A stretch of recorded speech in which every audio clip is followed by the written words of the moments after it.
Bonjour et bienvenue à tous.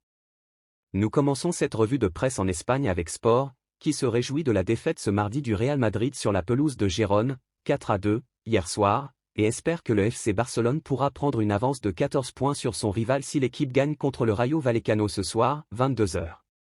Sport a également partagé la story Instagram de Gavi, qui a posté une photo de lui souriant en montant dans un avion juste après la défaite des Merengues, avec 2 emojis souriants. Mundo Deportivo est également satisfait de la défaite du Real Madrid contre Gérone et met en avant la performance de Valentin Castellano, surnommé Tati, qui a marqué les 4 buts de son équipe. Le journal a fait un jeu de mots avec son nom dans le titre de sa une. Avec ses 4 buts, Castellano est devenu le premier joueur à marquer un quadruplé contre le Real Madrid en Liga au XXIe siècle. Du côté de la presse madrilène, Marca a exprimé sa déception après la défaite du Real Madrid et a également mentionné une nouvelle controverse impliquant Vinicius Junior. Après avoir subi une grosse faute et un tir intentionnel de Santi Bueno dans son dos, l'ailier gauche brésilien a reçu un avertissement pour protestation et a réagi sur Twitter en répondant à un post du média Mundo da Bola avec les emojis qui rigolent et le mot « La Liga ». Nous terminons cette revue de presse espagnole avec A, aussi alarmé après la défaite du Real Madrid contre Gérone. Les observateurs s'inquiètent pour la défense de l'équipe, qui a été très vulnérable lors de ce match.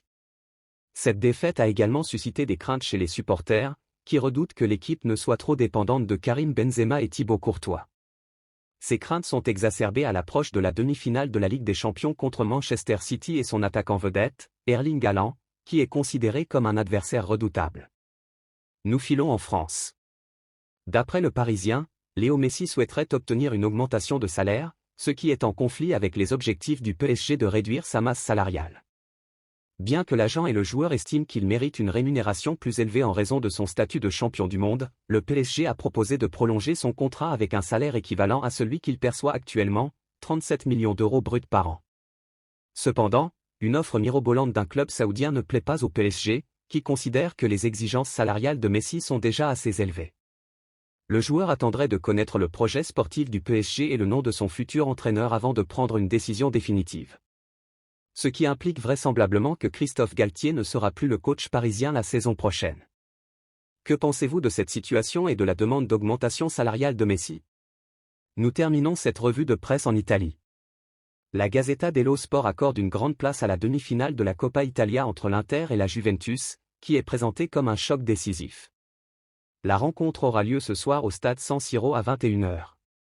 Le journal espère que les Turinois atteindront la finale, tandis que les supporters de l'Inter espèrent une victoire. Pour les deux camps, cette rencontre est cruciale, car elle met en jeu leur rivalité et leur honneur.